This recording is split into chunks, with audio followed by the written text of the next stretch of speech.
con un grupo de fármacos muy importante en el manejo de los pacientes y es el manejo del dolor. Estamos hablando en este caso de los analgésicos.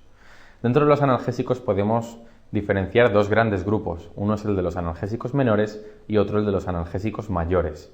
Hablamos de analgésicos menores en aquellos que no alteran el funcionamiento del sistema nervioso central ni afectan al nivel de conciencia.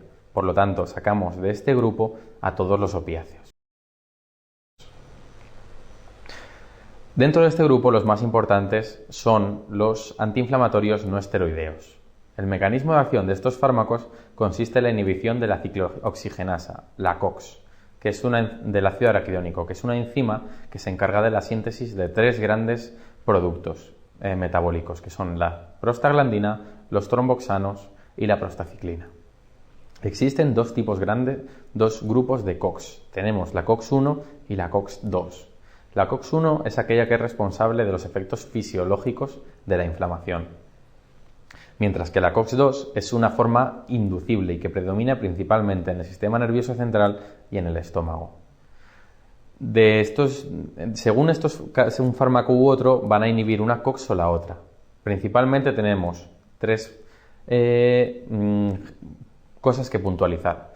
El rofecoxib y el celecoxib son fármacos inhibidores selectivos de la COX-2, es decir, no afectan a la COX-1, van exclusivamente hacia la COX-2 y la inhiben y tienen una serie de efectos secundarios importantes porque aumentan el riesgo de cardiopatía isquémica, por lo que es importante no administrarlos en pacientes que tengan estas enfermedades. Luego tenemos el ácido acetilsalicílico, la aspirina, el fármaco analgésico más conocido y probablemente el que sea más usado del mundo. Este produce una inhibición irreversible de las dos COX, tanto de la COX-1 como de la COX-2. Por lo tanto, va a inhibir su función hasta que se sintetice de nuevo. Sin embargo, el resto de antiinflamatorios, esta inhibición va a ser reversible. Por lo tanto, no va a ser tan duradera como en el caso del ácido acetilsalicílico. Los AINES tienen principalmente 3 o 4 acciones farmacológicas. La primera de todas ellas es la acción analgésica, es decir, disminuyen el dolor. Otra de ellas es la acción antipirética, es decir, bajan la fiebre. Y aquí es importante recordar el manejo de la fiebre tumoral con indometacina o bien con naproxeno, que son dos antiinflamatorios que responden muy bien en estos casos. La tercera de todas ellas es la función antiinflamatoria.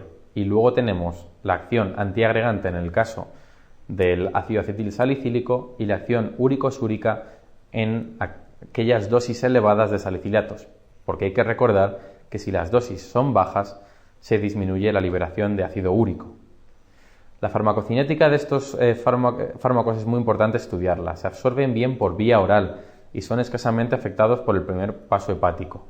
Es importante tener en cuenta que se fijan mucho en proteínas plasmáticas y por lo tanto pueden verse modificadas su fracción libre por otros fármacos que también se fijen mucho a proteínas plasmáticas. Y también hay que recordar que su eliminación es fundamentalmente renal y eso es algo que va a ser importante analizar a la hora de sus efectos tóxicos. Dentro de la clasificación de AINES tenemos múltiples grupos. Hay un montón de fármacos y no es necesario recordarlos todos, pero sí es importante que os quedéis con una serie de fármacos, los más relevantes, que son aquellos que os tengo subrayados aquí. Uno de ellos es el ácido acetilsalicílico, la indometacina, el diclofenaco, el ibuprofeno, la nabumetona y el naproxeno, por su importancia en el manejo de la fiebre tumoral. Vamos a explicar más o menos algunos de los más importantes y quedarnos con sus efectos secundarios más relevantes.